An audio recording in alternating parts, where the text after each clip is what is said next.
Dr. Irvin Pedro Cohen, our speaker today, is the executive director of LISC in Jacksonville.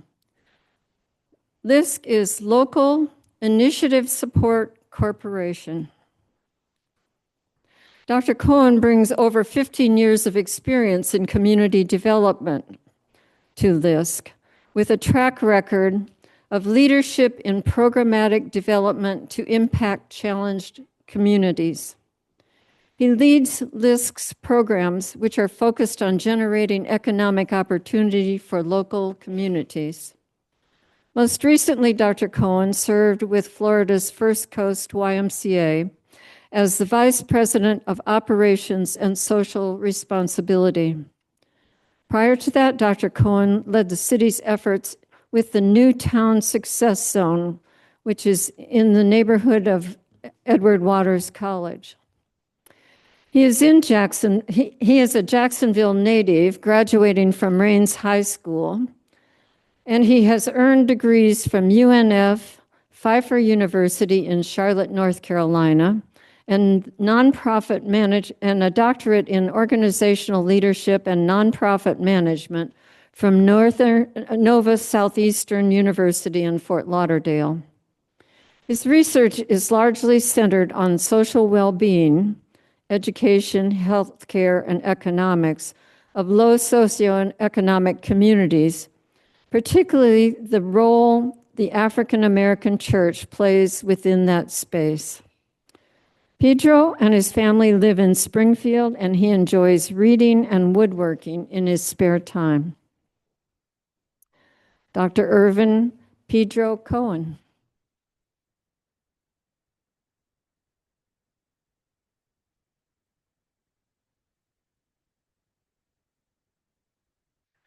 Good morning.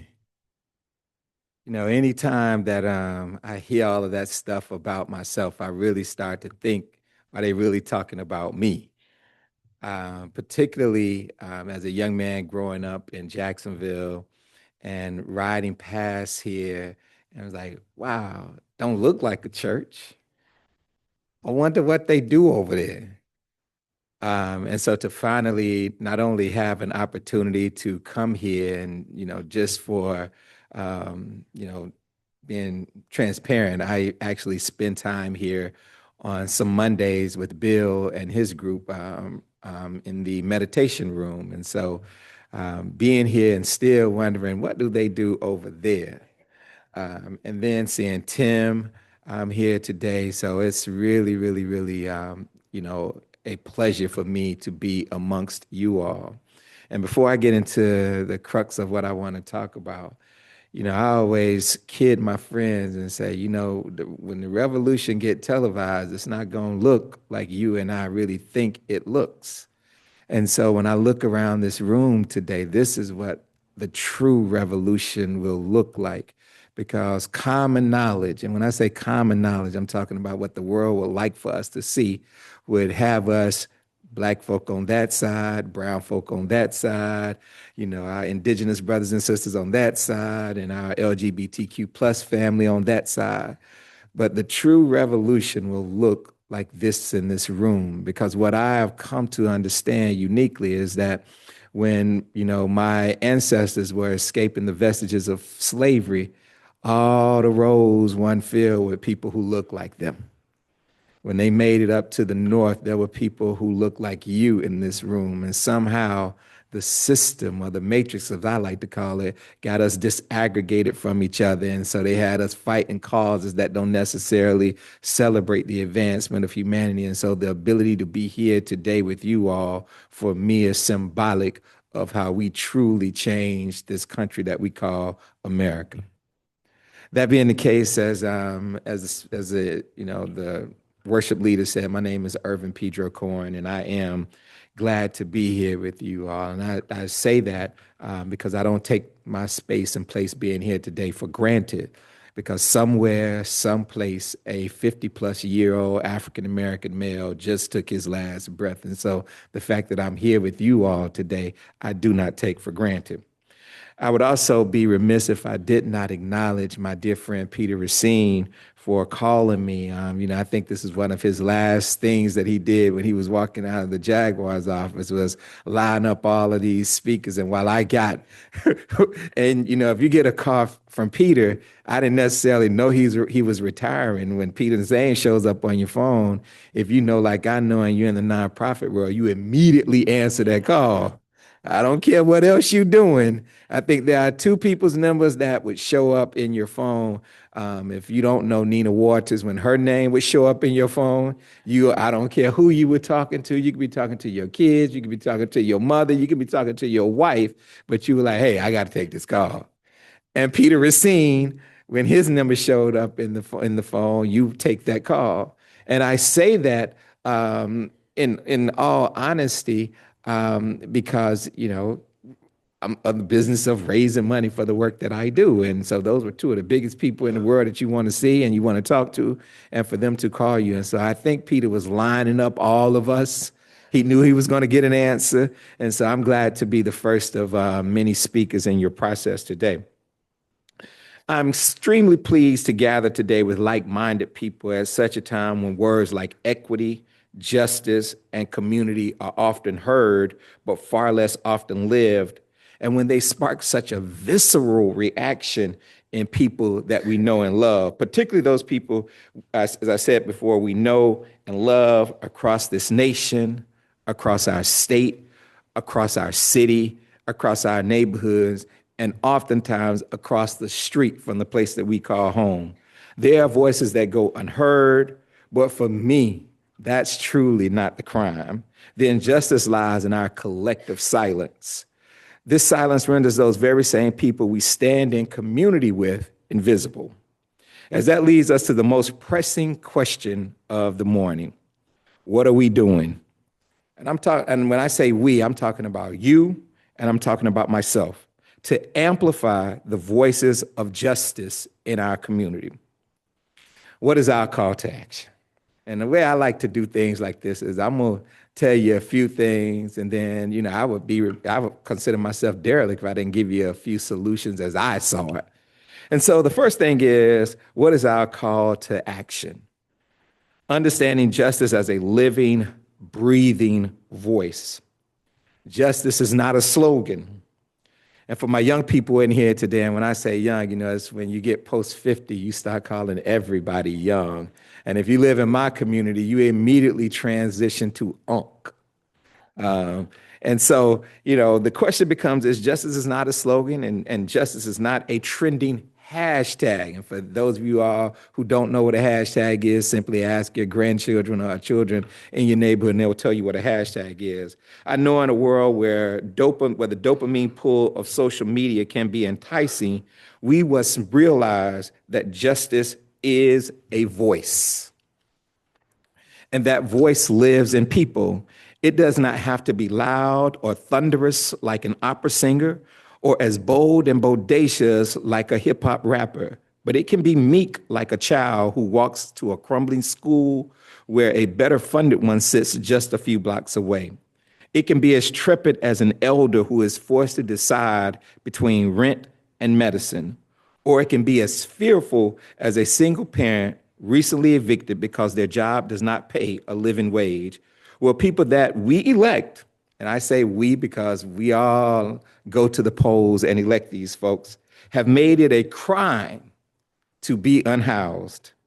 It can sound as cautious as our formerly incarcerated brothers and sisters trying to rebuild lives in systems designed to turn mistakes into commodities. And if you don't realize what I'm saying relative to that, think about, that collect call that goes from being that, I know some of you all can remember when a collect call used to be $1.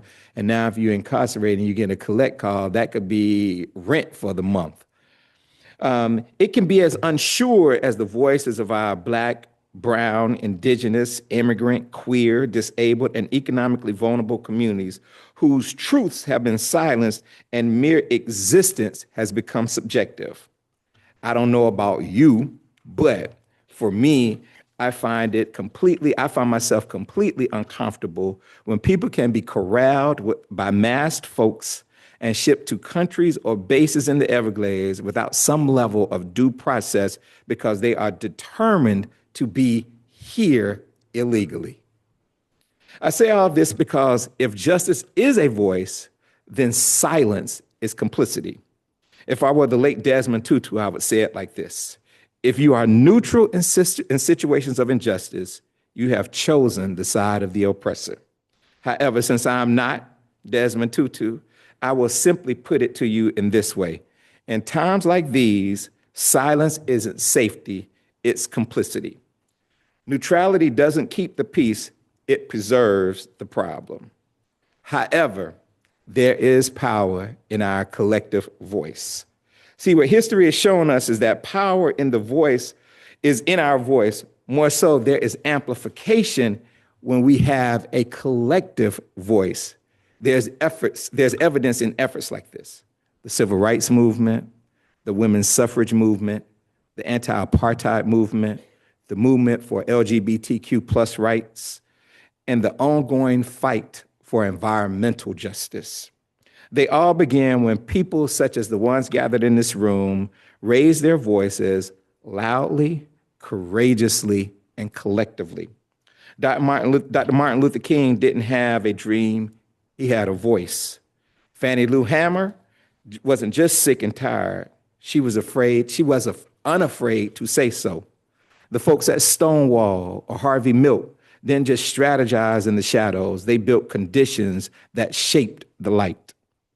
What I get the pleasure of doing every day and sometimes on Sunday as the executive director of the Local Initiative Support Corporation, otherwise known as LISC, and what we do is help give voices to those communities that have somewhere in this transition simply lost their voice. I do that by bringing capital, and I gotta say capital is ultimately important, because what generally happens in communities that we serve is that the capital is the first thing to go. But we get to bring capital and programmatic offerings to those very same communities. More specifically, I work to bring affordable housing and other programmatic access that would allow communities to become places where people want to create wealth, start a family, start new businesses, and call home. In 2025, some of you may find it hard, or at least for me, it was hard to believe that we have communities right here in our city that are still navigating the issues associated with redlining. Furthermore, it is hard to believe not that economic inequality exists, because in Matthew 26:11, Mark 14:7, and John 12:8, Jesus said, the poor will always be with us. But not only did Jesus comment on the poor, but so did Muhammad, peace be unto him, say he is not a believer whose stomach is filled while his neighbor to his side goes hungry. Buddha also got in on the notion of poverty and suggested that from hunger comes fear, from hunger comes anger, through hunger beings come to harm. Therefore, every holy person that we hold in high esteem was very clear about the vestiges of poverty. And I get to navigate that every single day. Yet in 2025, poverty as a sibling to injustice exists in such a way that creates food, healthcare, and financial deserts right here in our very same community. So as my charge to keep and as my rent to the larger body of humanity, I get to work every day to disaggregate the grip poverty has on some of the most challenged communities. But I don't do it alone. As the Beatles say, I get a little help from my friends like Peter and my board chair, Sher McGill, who is here. However, as I said earlier, injustice has a way of relying upon silence from the masses.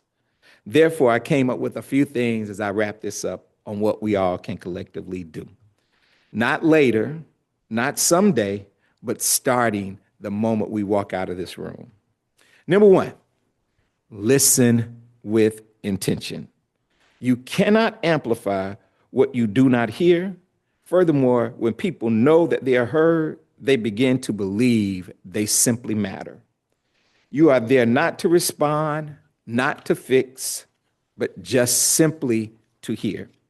The second thing you could do is use your platform. We all have platforms, whether it's social media, the barber and beauty salon, or simply our kitchen tables.